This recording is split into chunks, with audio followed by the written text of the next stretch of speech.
రేపు మనుషుల కన్నా మూగ జీవాలే చాలా నయం అనిపిస్తున్నాయి.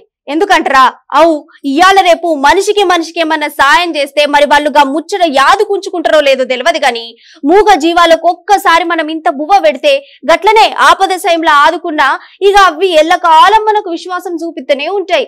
మరి ఈ ముచ్చటంతా గిప్పుడెందుకు చెప్తున్నా అని ఆలోచన చేస్తున్నారులే. షేలో ముందుగాలైతే మీరు ఈ వీడియో చూడండి, అటెంక నేను అస్సలు ముచ్చటేందో చెప్తా. ఇక్కడ అసలు ముచ్చట ఏంటంటే ఇక్కడ కనపడే పిల్లి ఉన్నది కానులే. ఈ పిల్లి ఒక విషయంలో చాలా మందిని ఏడిపించిందనే చెప్పుకోవచ్చు. మరి గంతకనం ఏం ఏడిపించింది ఏం కథ అని అంటారు. ఇక్కడ కనబడే ఇద్దరు యజమానులు ఈ పిల్లిని సాదుకుంటారు అన్నట్టు. కథ మరి సాదుకున్నప్పుడు జర అంతో కొంత విశ్వాసం చూపెట్టాలి కదా. అట్లనే ఒక టైంలో ఈ ముసలైన కింది పోయి టీవీ చూస్తుంటే ముసలమ్మ పైన ఉన్నది అన్నట్టు.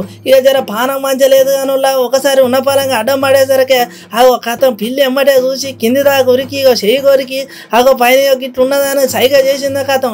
ఎమ్మటే ముసలైన పైనకి పోయి ఎమ్మటే ముసలవ్వని చూసిండు. అర్రేవా చూసినారులా మూగజీవైనా నోరు లేకపోయినా కూడా జర్ర ఇంత పెంచుకున్నందుకు గట్లని ఇంత బువ్వ పెట్టినందుకు ఏ తిరిగా విశ్వాసం చూపెట్టిందని చెప్పేసి చాలా మందిని మస్తు మెచ్చుకుంటారు ఈ పిల్లిని.